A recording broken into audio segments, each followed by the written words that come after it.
गडीपटार महाराज की जय. बाप्पाचं पहिलं दर्शन घ्यायचं जे सिद्धिविनायक रूपातलं आहे. उजव्या सोंडेचा गणपती. गणपती बाप्पा मंगल मूर्ती.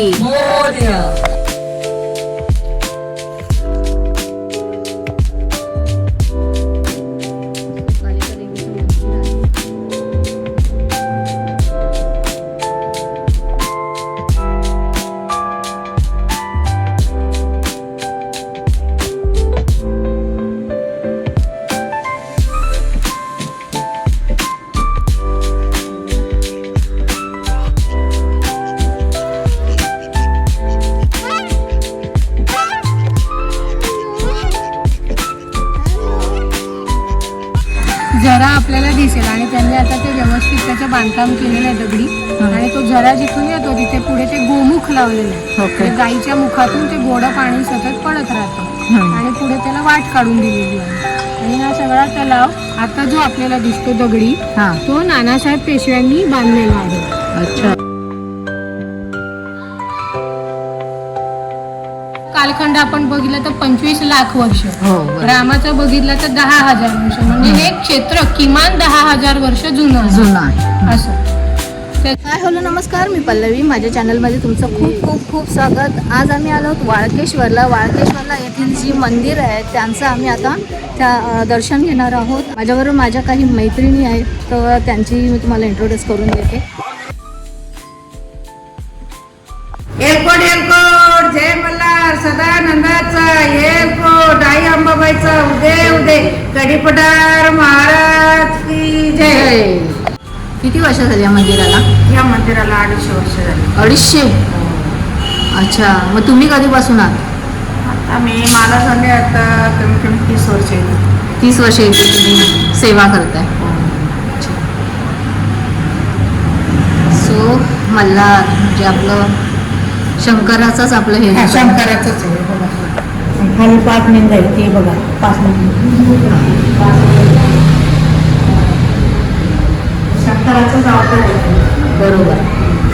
सो हे मंदिर म्हणजे आपण पाहिलं जे 250 वर्ष जुनं होतं. इथून पुढे चालत जाताना बघा सूर्यास्त होताना दिसत आहे आणि ते दृश्य अतिशय सुंदर दिसते. बरोबर आहे शरण्य, आणि शरण्याला येथील मंदिरांची बहुतेक माहिती आहे आणि ती आम्हाला सांगणार आहे मंदिराचं महत्त्व किंवा येथील असलेल्या काही ठिकाणं जी आपल्या देवस्थान आहे जी फेमस आहेत त्यांच्याबद्दल थोडी माहिती शरण्या देईल. शरण्या देशील ना? ओके, काय बोलायचं आहे? माहिती डायरेक्ट. चला.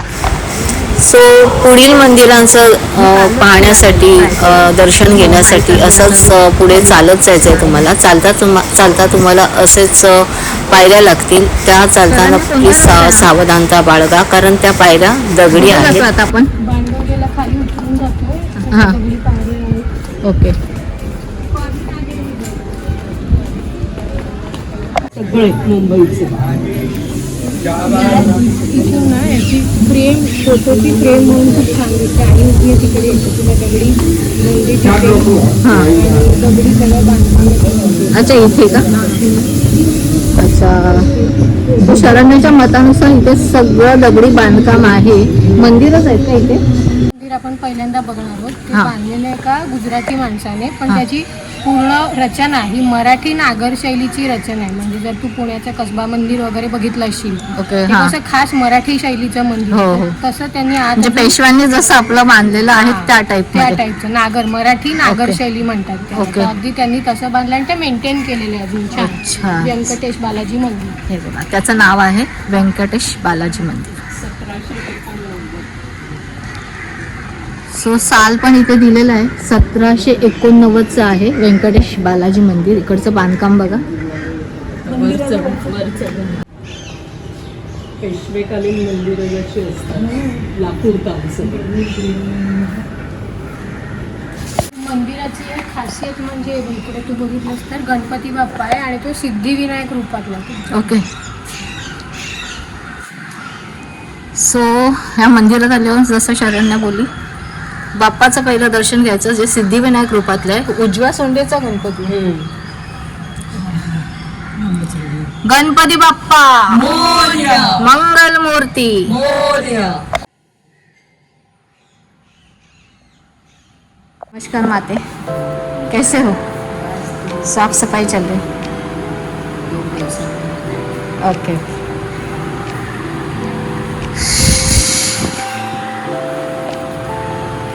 सो असं बघा, जसं पेशव्यांच्या काली आपली मंदिरं बांधली जायची त्याच टाईपमध्ये हे आपलं मंदिर बांधलं गेलं आहे व्यंकटेश बालाजीचं.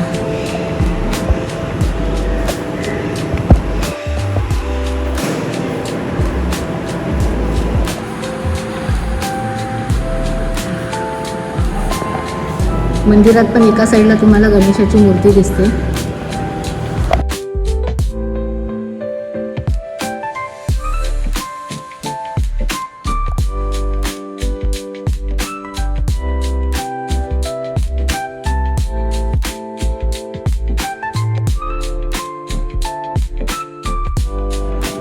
सो अशी ही मंदिराची रचना आहे.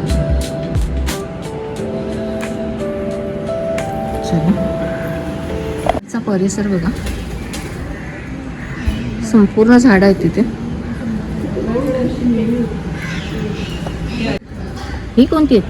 नाही माहिती. वा, अगं लाल पण होती सदाफुली, लाल माझ्याकडे लाल होती केशरी होती. अच्छा, मी दोनच बघितले, गुलाबी आणि थोडी छोटं होतं. तशी विविध फुलांची झाडं इथे आपल्याला दिसत आहेत मंदिराच्या आजूबाजूला. बघा सुंदर आहे. मागचा पण नाही आहे, प्राजक्तावर काहीतरी आलं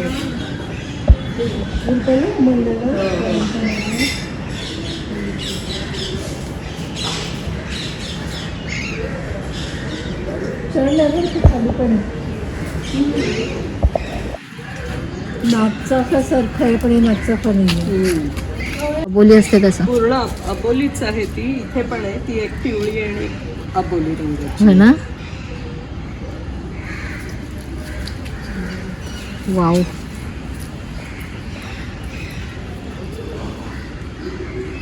सो परिसर खूप छान आहे इथे.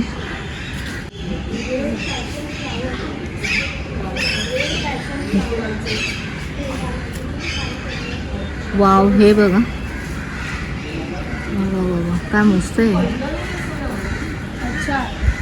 हे कोणतं आहे शरण्या, कळतंय का तुला?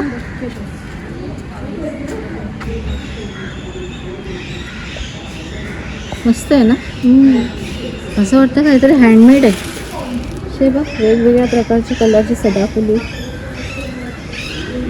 Heliconia rostrata, heliconia. Hanging lobster claw. ओ बघा, ह्याचं नाव आहे हँगिंग लॉबस्टर. क्लॉ. हां, त्याच म्हणजे आपल्याला डिझाईनमध्ये ते दिसतंय, लॉबस्टर जसं असतं त्या टाईपचं. वाव, किती सुंदर वाटतं. पण जॅस्मिन हे असंच असतं. पण ते व्हाईटमध्ये आहे. हो, आणि ते ना ह्याला एवढे आहेत वरती हँगिंग गार्डन. ऑरेंज जास्मिन खूप सुगंधी असतं. हां, आणि हँगिंग गार्डनला ह्याची खूप झाडं आहेत. संध्याकाळी फेरफटका मारायला जावा तर सुगंध दरवळत असतो तिथे. वा वा वा, खूप छान. सो या मंदिराबद्दल इथे सगळी माहिती आपल्याला दिलेली आहे बघा, मराठी आणि इंग्लिशमध्ये. का मंदिर ये 1789 का, 1789 का. हां और यहाँ ये गवर्नमेंट के अंडर में है, हाँ। गवर्नमेंट चला रही है मंदिर को. बाकी यहाँ का जो सिचुएशन है, 2005 में ये मंदिर को पुनः रिनोवेशन करके फिर नया बनाया गया. अच्छा. हाँ, पहले तो थोड़ा कंडीशन नहीं सही था. अभी उसको 2005 में हां, मंदिर को रिपेयरिंग करके बढ़िया से बना करके वापस इसका पुनः प्राण प्रतिष्ठा किया गया. बाकी तभी से चल रहा है, अच्छा चल रहा है. ओके. हे महालक्ष्मी मंदिर आहे.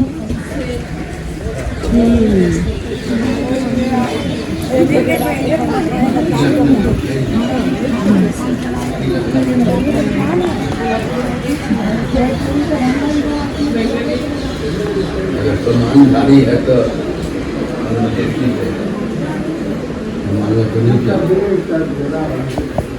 जय श्री महालक्ष्मी माते की जय.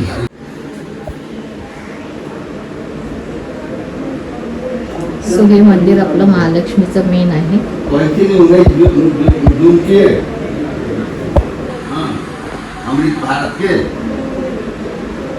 कवळे मठ. जे सारस्वत लोक आहेत त्यांचे 5 मठ आहेत, ते कुठच्या ना कुठच्या मठाशी कनेक्टेड असतात. तर त्यातलाच हा एक मठ आहे कवळे मठ म्हणून. ओके. वाळकेश्वरच्या गौरीपादाचार्य संस्थान. हां. बाकीची त्याची माहिती आपण आधी आत बघूया. इथे कालिका देवीचं मंदिर आहे का? सो कालिका देवीचं मंदिर आहे.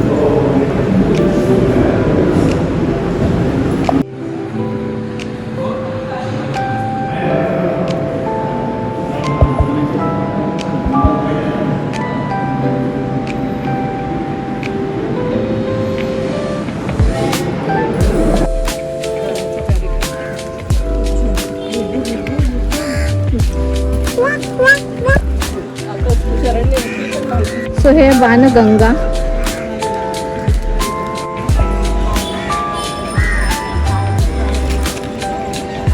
हा वाळकेश्वरचा डोंगर आहे सगळा, ज्याला मलबारी वाळकेश्वर परिसर म्हणून आता ओळखला जातो. आणि ह्याच्या पोटामध्ये किंवा ह्याच्या खाली गोड्या पाण्याचा प्रचंड साठा आहे. तर तसंच एक आपल्याला इथे बाणगंगा जी आहे मुख्य, तिथे तो गोड्या पाण्याचा झरा आपल्याला दिसेल. आणि त्यांनी आता ते व्यवस्थित त्याचं बांधकाम केलेलं आहे दगडी. आणि तो झरा जिथून येतो तिथे पुढे ते गोमुख लावलेलं आहे. ओके. गाईच्या मुखातून ते गोडं पाणी सतत पडत राहतं आणि पुढे त्याला वाट काढून दिलेली आहे. आणि हा सगळा तलाव आता जो आपल्याला दिसतो दगडी, तो नानासाहेब पेशव्यांनी बांधलेला आहे. अच्छा. आणि तिकडे त्याचे बोर्ड लावलेत ना म्युन्सिपाल्टीचे, तिकडे खाली चावी आहे त्याची. ओके. म्हणजे पाणी जास्त वाढलं की ती चावी ओपन करून ते पाणी समुद्रात सोडून दिलं जातं. असं तर वर्षानुवर्ष किती हजार वर्ष माहिती नाही, हा गोड्या पाण्याचं म्हणजे इथून पलीकडे गेलं की समुद्र आहे. समुद्राच्या इतक्या जवळही एवढं गोडं पाणी, महामूर गोडं पाणी असं आहे, अजूनही आहे. ते आश्चर्यच आहे निसर्गाचं. मी हेमांगी वेलणकर. मी खूप लहानपणापासून मुंबईत खरी फिरलेली आहे, पण मी ह्या ठिकाणी मी पहिल्यांदाच आलेली आहे. म्हणजे मुंबईमध्ये असं असू शकेल हे मी इमॅजिनही केलं नव्हतं. म्हणजे इथे आल्यावर असं वाटतच नाही की आपण मुंबईमध्ये आहोत. आणि इकडचं आता शरण्यांनी जसं सांगितलं इथे गोडा पाण्याचे झरे आहेत, तर आय वॉज शॉक की थोडंसं गव्हर्नमेंटनी लक्ष देऊन ते सगळं स्वच्छ ठेवून पिनेबल करायला पाहिजे. की आपल्याकडे एवढी संपत्ती आहे आणि हे खूप वर्षानुवर्ष आहे, ती म्हणाली तसं हजारो वर्षापासूनचं जे आहे. आणि बाजूला समुद्र असताना तिकडे खारं पाणी आणि इकडे गोडं पाणी, म्हणजे निसर्गाची किमया आहे.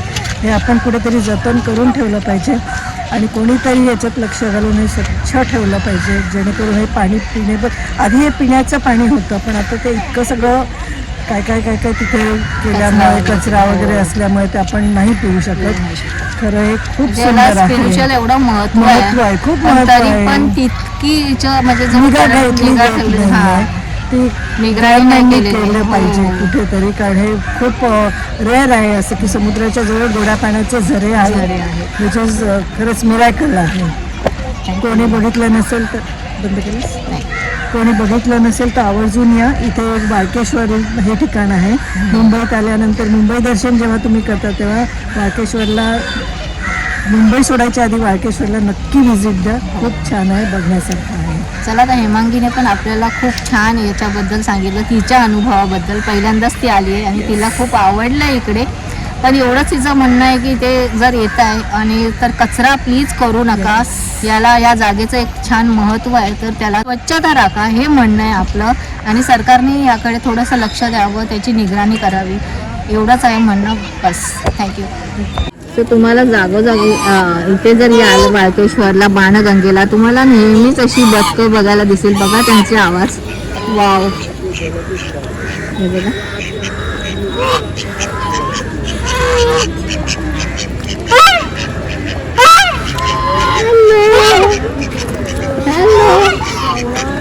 हॅलो, हाय हाय. त्यांच्या भाषेत चाललेला आहे त्यांचा वार्तालाप. एक छोटीशी होडी ठेवली आहे.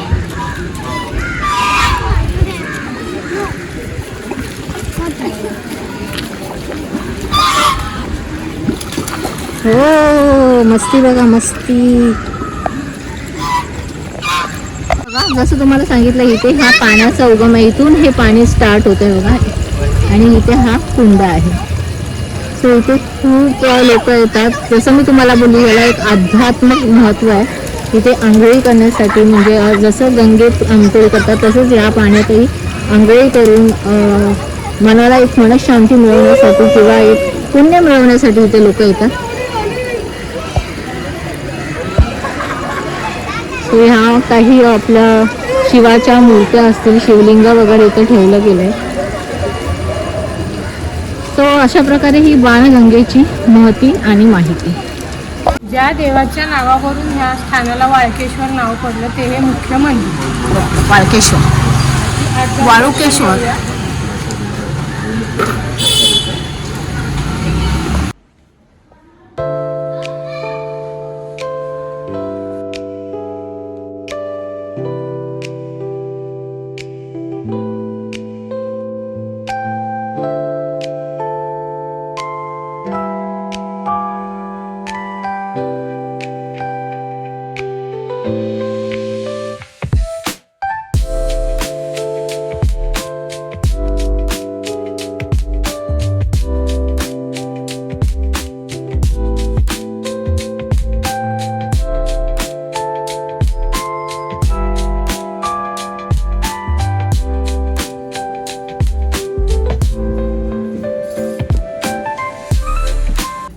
अशा प्रकारे आपण इथे वाळकेश्वर मधील पुष्कळशा मंदिरांची माहिती घेतली आहे, पुष्कळशा मंदिरांचं दर्शन घेतलं आहे. सो आता आपण इथूनच पुढे जाणार आहोत. सो पुष्कळशी मंदिरं इथे आहेत, मठ आहे, आश्रम आहेत. सो बघण्यासारखा आहे हा सगळा जो परिसर आहे तो नेचर वाईज बघण्यासारखा आहे. वाव, परशुराम मंदिर इथून बघा कसं वाटतंय. सो जाता येता तुम्हाला असे पुष्कळशी मंदिरं दिसतील. हे बघा एरिया अतिशय सुंदर आहे. सो यानंतर आपण जाणार आहोत परशुराम मंदिर येथे. तर आताच परशुराम जन्मोत्सव झाला तेव्हाच खूप मोठा उत्सव इथे साजरा करण्यात आला होता. सो ह्या सगळ्या मंदिरांची बांधकामं अगदी जुनी आहेत. सो आता आपण आलो परशुराम मंदिर इथे.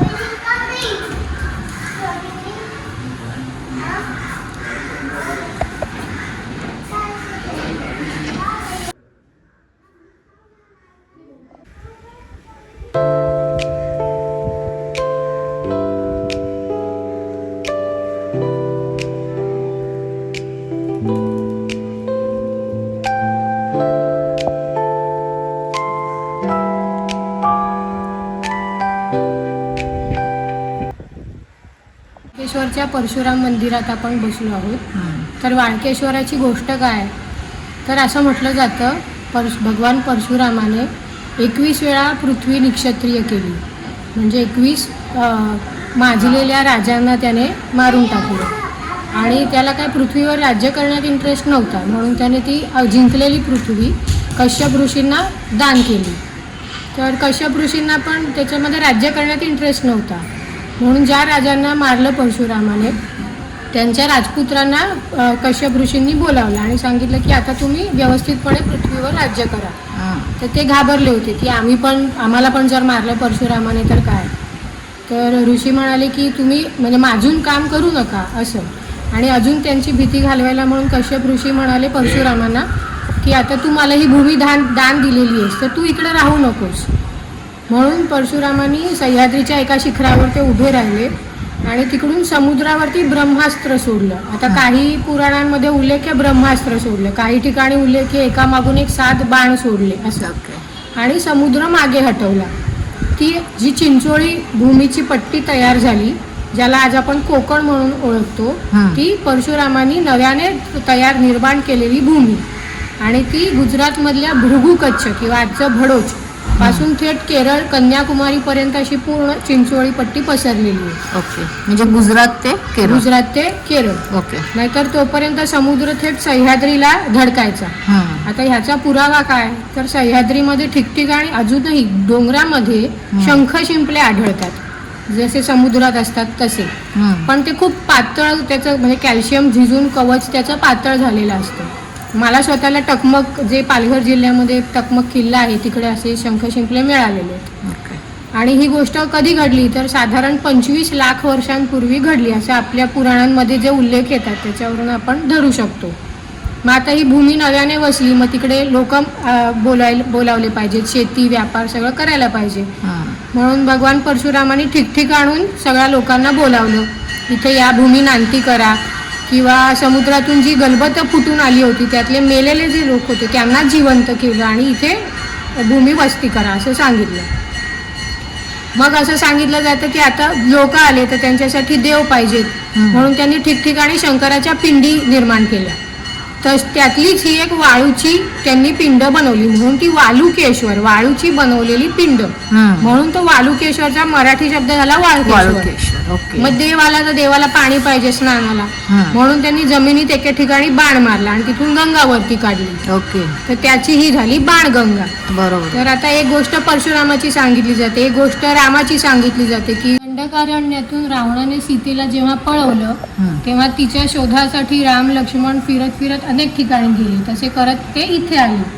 मग परत ती सेम स्टोरी की रामाने वाळूची पिंडी बनवली म्हणून तो वाळकेश्वर, आणि लक्ष्मणाने बाण मारून पाणी काढलं, ती बाणगंगा, असं सांगितलं जातं. म्हणजे आपल्या कथा आहेत त्या वेगवेगळ्या आहे पुराणानुसार, असं आहे का? हो, म्हणजे दोन त्याची व्हर्जन्स आढळतात, एक परशुरामाची एक रामाची. एक श्रीरामाची. हा, पण म्हणजे तरी आता किती जुनं आहे, तर परशुरामाचा कालखंड आपण बघितला तर 25 लाख वर्ष, रामाचा बघितला तर 10,000 वर्ष, म्हणजे हे क्षेत्र किमान 10,000 वर्ष जुनं आहे असं. त्याच्यानंतर अनेक किती जी काय लाख वर्ष, हजार वर्ष लोटली. त्याच्यानंतर 14व्या शतकात गुजरातच्या नवाबाचा सरदार होता, तुर्क सरदार, निका मलिक त्याचं नाव. त्याने कोकणवरती, उत्तर कोकण, मुंबई हा प्रदेश नव्हता तेव्हा, त्याला उत्तर कोकण म्हणून ओळखलं जायचं. तर गुजरातवरून त्या निका मलिकने खाली उत्तर कोकणवरती धडक मारली लढाई करायला. आणि सुरुवातीला त्याची गाठ पडली माहीमला, तेव्हाचा उत्तर कोकणचा राजा नगरशाची बायको याच्याशी. तर आता हा नगरशा कोण, तर देवगिरीचे जे यादव त्यांच्या वंशजांपैकी, तिकडून ते देवगिरीवरून निघाले, दौलताबाद आताचे, तिकडून ते निघाले आणि कोकणात उतरले, तिथे केळवे माहीमला उतरले, आणि मग त्यांचे जे अनेक वंशज पुढे झाले त्या वंशजांपैकी एक हा नगरशा, असा तो मराठी राजा होता. आणि माहीम, आताचं आपलं जे दादर माटुंगा माहीम जे आहे त्यातलं माहीम ही त्याची राजधानी होती. आणि जेव्हा ह्या निका मलिकने स्वारी केली तेव्हा हा नगरशा वाळकेश्वराच्या जत्रेला इकडे आला होता असा उल्लेख आढळतो. म्हणजे एक राजा इकडे जत्रेला यावा एवढं तेव्हापासून 14व्या शतकापासून सुद्धा इकडचं महती मोठी आहे. तर राजा जत्रेला होता, मग काय करायचं, तर त्याची राणी, त्या राणीचं नाव सापडत नाही, फक्त नगरशाची राणी एवढाच उल्लेख सापडतो. तर तिने सांगितलं की राजा गेला, इथे नाहीये तर काय झालं, मी आहे. म्हणून तिने आणि तिच्या सरदारांनी मिळून त्या निका मलिकशी प्रचंड युद्ध केलं. दुर्दैवाने ती त्याच्यामध्ये ठार झाली आणि निका मलिक परत आपली मुसंडी मारत पुढे निघाली.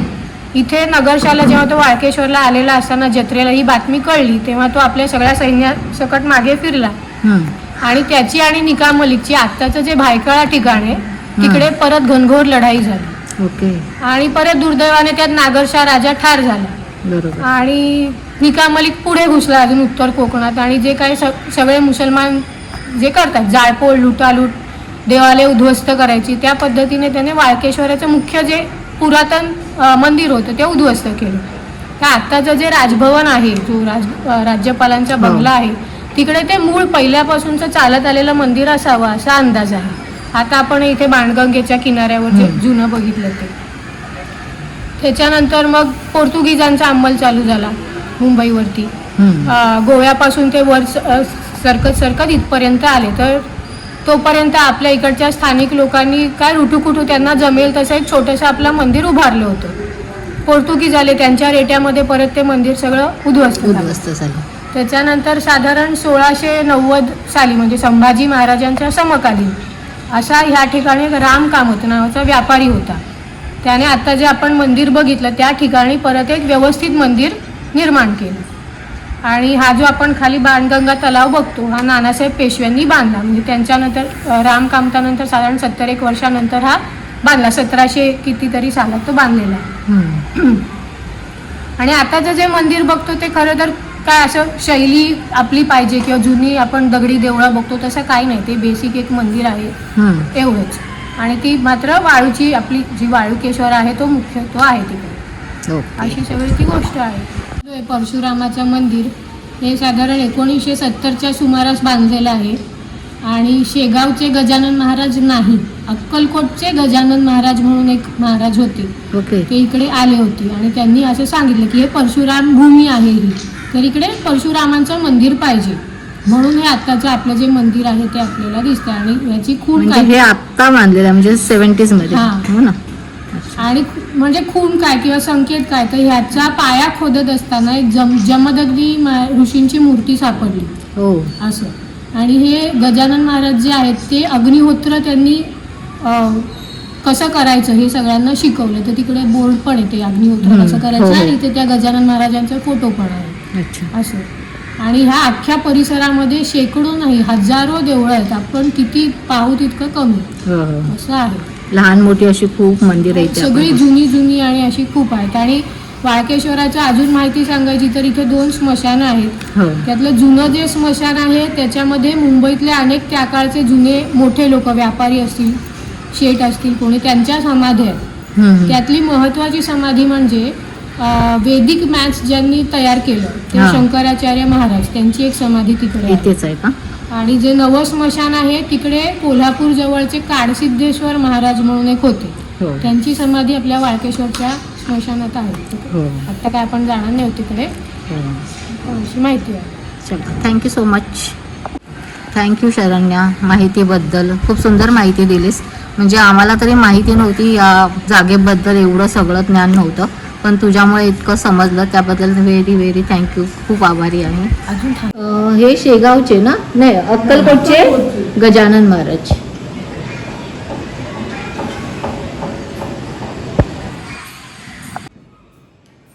सो हे परशुरामाचं चित्र ना.